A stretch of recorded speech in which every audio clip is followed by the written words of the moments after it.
Hello, bachcho. Let's read the question. The question is saying bioethics includes rules of conduct that may be used to regulate our activities in relation to the biological world. In case X, a company C got patent rights on an indigenous plant, Xanthoxylum plibium, through the Patent and Trademark Office. This allowed the company to use it in its medical preparation and sell it commercially. It was a transgenic plant developed in India. To claim the right on the plant, organization A came forward. In case Y, country M used 5,000 bombs filled with Bacillus anthracis to cause anthrax to livestock exported to neighboring countries why case X is a bioethical issues. तो आइए देखते हैं हम इसका की concept. तो अगर हम बात करें इसके की कंसेप्ट की, तो इसका की कंसेप्ट हो जाएगा बायो इथिक्स।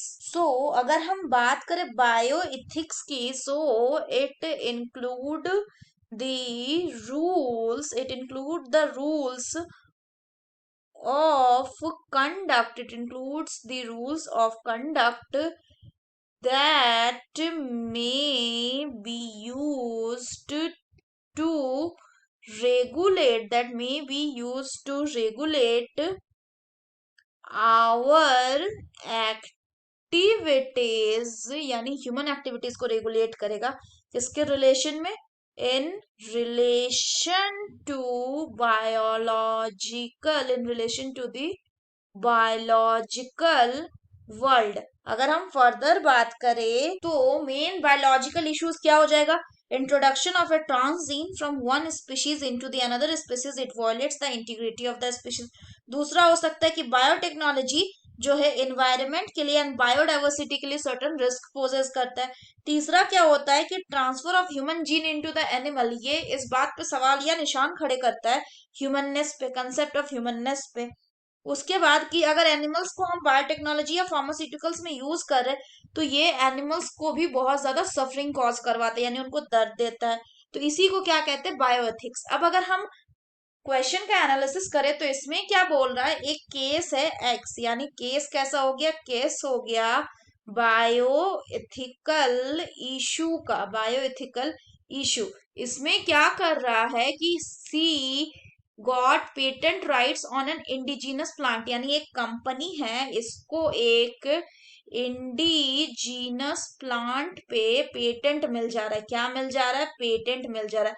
और ये जो इंडिजीनस प्लांट है, ये कहाँ डेवलप हुआ था? ये एक ट्रांसजेनिक प्लांट था, ट्रांसजेनिक प्लांट था। कहाँ का? इंडिया का। यहाँ it means it was developed in India, ये इंडिया में डेवलप हुआ था। लेकिन क्या किया कि इंडिया में डेवलप हुआ वो प्लांट पर उस पे किसको राइट मिल गया? एक सी कंपनी का, जो कि दूसरे देश का, और वो उस उनका क्या कर रही है? उस प्लांट को वो यूज भी कर रही है मेडिसिनल पर्पस के लिए, और उसको कमर्शियली बेच रही है जो मेडिसिन उससे बन रहा है। तो ये इसलिए बायो एथिकल इश्यूज है क्योंकि एक कंट्री दूसरे कंट्री के रिसोर्सेज को एक्सप्लॉयट कर रहा है। तो ये किस केस में आ जाएगा? ये आ जाएगा बायो पायरेसी के केस में, यानी वो बायो पायरेसी कर रही है दूसरे कंट्री के नॉलेज के विदाउट, उसके परमिशन के विदाउट वो दूसरे कंट्री के रिसोर्सेज को यूज कर रहे हैं। इसीलिए ये बायो पायरेसी है और इसीलिए ये बायो एथिकल इश्यूज है, ताकि ऐसा ना करे कंट्रीज, ऐसा ना करे। So that's all for the question बच्चों। Hope you understood it well. Best of luck.